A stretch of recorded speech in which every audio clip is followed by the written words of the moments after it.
À l'heure où les fans de football se rassemblent à Moscou pour la Coupe du Monde, les parlementaires européens renouvellent leur appel au boycott de l'événement. Pour une soixantaine d'entre eux, les gouvernements ne doivent pas renforcer la voie autoritaire suivie par Vladimir Poutine, comme nous l'explique cet eurodéputé à l'origine de l'appel. Il attaque vraiment l'Occident en tant que tel et ses valeurs. Il a acheté la Coupe du Monde à la Russie. Il y a beaucoup de corruption derrière tout cela et je pense que les politiciens occidentaux ne devraient pas donner de la légitimité à ce coup d'État de Poutine sur la Coupe du Monde.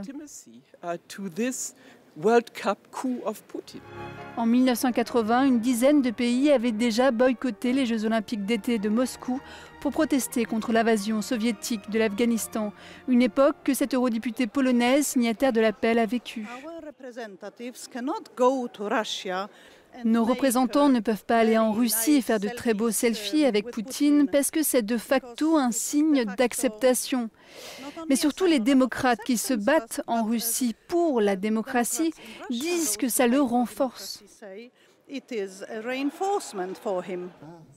Les eurodéputés dénoncent pêle-mêle les attaques constantes de la Russie contre les valeurs européennes, de l'attaque de Salisbury au bombardement d'écoles en Syrie en passant par l'annexion de la Crimée.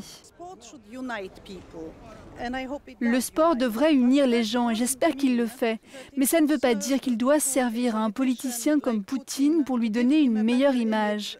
Un boycott diplomatique serait donc un signal très clair que nous, les sociétés démocratiques de l'Union européenne, n'acceptons pas le régime autoritaire en Russie.